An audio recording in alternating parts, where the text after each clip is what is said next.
तब नहीं करता। आप डॉक्टर साहब से जाकर के ऑपरेशन थिएटर में बोलोगे डॉक्टर साहब इसमें 1 करोड़ बैग में रुपया है, ले लीजिए, बस 5 मिनट के लिए मेरे बच्चे से मुझे मिलवा दीजिए। तो डॉक्टर जब निकलता है थिएटर से तो कहता है आई एम सॉरी, मैं पेशेंट को बचाने में नाकामयाब। वो तुम्हारा बैग का 1 करोड़ रुपया एक श्वास नहीं दिला सकता, 1 मिनट का भी वो जीवन नहीं दे सकता है रुपया। कहने लगे कि मेरे बच्चों मुझे खींचो, बोले पापा अब नहीं हमारे बस की बात है, अब आप जैसे हो जिस स्थिति में हो अपने करने का भोग भोगो, अब हमारे बस की बात नहीं। बच्चे भी चले गए, पत्नियां भी चले गए, अब बचा अकेला गजराज। और जब अकेला बचा तो अब क्या बचा, अब बैलेंस भी चला गया, मोबाइल भी नहीं है कि फोन लगाए और यारों दोस्तों को। अब क्या करे, पत्नियां भी मुख मोड़ ली, बच्चे भी मुख मोड़ लिए, अपनी भी शक्ति अपना भी बल। इसलिए कहते हैं कि किस पे भरोसा करते हो, बैलेंस पे भरोसा करते हो वो किसी काम नहीं आएगा। फिर किस पे, बेटा पे, वो नहीं काम आएगा, वो बहू की अमानत है। बेटी पे वो भी काम नहीं आएगी, दामाद की अमानत है। फिर किस पे भरोसा करते हो, अपने तन पे, ये भी छोड़ देगा साथ, ये भी काम नहीं आएगा, ये भी आखिरी घड़ी में आपका साथ छोड़ देगा, अपना तन ही।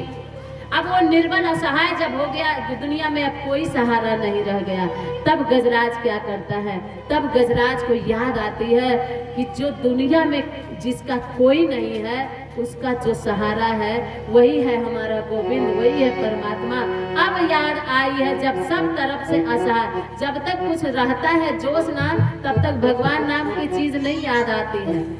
तो जब भगवान का याद आया कि अब मुझे बचाने वाला सिवाय गोविंद के कोई नहीं है, अब मेरा दुनिया में कोई नहीं सहारा करने वाला है, तब जैसे ही गजराज भगवान को पुकारता है। और भगवान का भी, कृष्ण भगवान की मूर्ति देखिएगा, आप लोग देखते होंगे तो हमेशा भगवान की मूर्ति खड़ी ही रहती है। ज्यादातर आप लोगों ने देखा होगा खड़ी मूर्ति रहती है। क्यों? क्योंकि भगवान हमेशा अलर्ट रहता है, हाई अलर्ट हमेशा उनका, तत्काल कब कौन बुला दे और खड़े रहेंगे, दौड़े भागे चले जाएंगे। ऐसे है अपने भारत का भगवान। मेरे भाइयों बहनों, ये अपने भारत की का सौभाग्य है जो हमारे भगवान ऐसे हैं जो खड़े रहते हैं अपने भक्तों के लिए। हमारे भगवान ऐसे हैं जो चिंता करते हैं अपने भक्तों का।